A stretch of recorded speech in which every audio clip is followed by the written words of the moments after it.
Part 6. Contemporary Significance. Chapter 16. Importance of distinction urged. It may seem that the question under discussion is, after all, only one of those strivings about words to no profit, against which Paul cautions Timothy. For we all agree in recognizing a certain kind of unity created by community of discipleship. All believers are made one through the blood of Christ in some sense. There remains then only the question of the right name to apply to this unity, and what harm can come of calling it the universal church as well as the universal kingdom. The objection is plausible but fallacious. False names are the most insidious of deceivers. Errors of nomenclature are apt to avenge themselves by generating errors of idea, as Coleridge truly observes. And such errors are particularly dangerous when we are dealing with the language of revelation. The words of the Lord are pure words, as silver tried in a furnace of earth, purified 7 times. We cannot suppose that our Lord, or his apostles under his guidance, selected loosely the terms which were to be of so large significance in directing the development of the new movement. We must recognize some force in the peculiar expression, "If a man love me, he will keep my words." If we can be certain what words he used, and the precise idea he intended to convey by them, it will be presumptuous and hazardous to substitute new names or intrude new meanings into the old. He that reproveth God, let him answer it. It no doubt seemed innocent at first to call the Lord's table an altar, and the presiding minister a priest. It might even be defended as a natural inference from the sacrificial allusions connected with the rite in the New Testament. But out of this seemingly insignificant departure from New Testament nomenclature arose the whole hierarchical system. The bishop of the New Testament was the pastor of a local church. The name was afterward expanded so as to describe a diocesan ruler unknown to the apostolic churches, and when the pastor became a priest, the bishop became logically a high priest. It is thought absurd to apply the New Testament designation bishop to a local pastor today, while the diocesan officer has become a Lord Bishop, in direct violation of Christ's prohibition of lordship. The Pope's claim to be Pontifex Maximus is the logical outcome of the reckless disregard of authoritative scriptural precedent in the use of titles. The evil does not end with the confusion of thought arising from doubleness of meaning in the word. The new meaning, having nestled amicably beside the old, under the brooding shelter of a common title, rarely fails to attempt a cuckoo-like monopoly of the place. All the world once agreed that baptism was immersion only. Clinic submergence first offered itself as a confessedly imperfect substitute, then pouring was hesitatingly admitted as sufficient, then sprinkling. Neither of these progressively dwindling forms of the rite was claimed to be normal, but permissible only in emergency. But once admitted, they soon became lawfully equivalent, and, in the Westminster Confession, finally exclusive.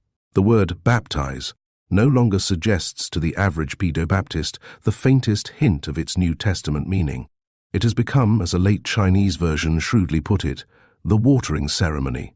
It cannot then be a matter of indifference whether the notion of universality, visible or invisible, shall be allowed to attach itself to a term to which it does not legitimately belong in the usage of either the apostles or the early Christian writers. If Christ and his appointed messengers cautiously preserved the distinction between church and kingdom, uniformly treating the former as local and visible, and the latter as universal and invisible, nothing but harm can come from blurring the line of demarcation which they have set, and so confusing their teaching concerning each. The two ideas, that of a local organism on the one side, and that of a scattered and unaffiliated world community on the other, are too incongruous to dwell harmoniously together under a common designation. To admit the idea of a church universal at all is to make that the church, and relatively to derogate from the importance of and the honor due to the local churches. We have seen that this secondary and theological has already asserted itself to be the true and primary meaning of the word. Then, as every idea seeks to embody itself, he who regards himself as a member of the Church Universal will naturally seek to adjust himself to the demands of the larger, as more important than the smaller, body to which he also belongs. John H. Newman, smitten with enthusiasm for the Church Universal, which must from its very nature be one and historically continuous, went logically to Rome. Others, dreaming of a like church as essentially ideal in organization, have looked contemptuously on the sects, exhorting men to join a kind of choir invisible, where denominationalism shall no longer hinder the communion of saints. Such sentimentalism is apt to degenerate into a Christianity as invisible as the vaporous constituency to which it fancies itself allied. He who loves the church universal, while despising the church particular, is of no particular use to either. God setteth the solitary in families. This is as true in the religious as in the social sphere, and free love is as disreputable and baneful in one as in the other. It ought not to be easily forgotten that all historic efforts at reformation in Christian history have been expressed in the assertion of the rights and functions of the local, against the dogmatism and tyranny of the general body, and that this has grown out of a return to scriptural teaching and precedent. The early hermits and monastic communities were asserters, however mistaken in ascetic ideal, of individualism and household independence, against the tyranny of the overshadowing imperial ecclesiasticism. The Waldenses, the Petrobrusians, and divers other quote-unquote heretics of the Middle Ages were, as Milman significantly terms them, biblical anti-sacerdotalists who denied the exclusive claims of the one historically continuous universal church.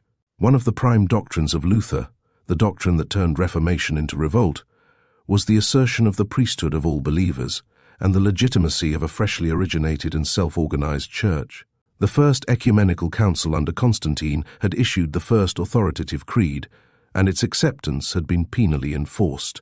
The Church Universal, that is to say, announced its arrival by the introduction of dogmatism and persecution.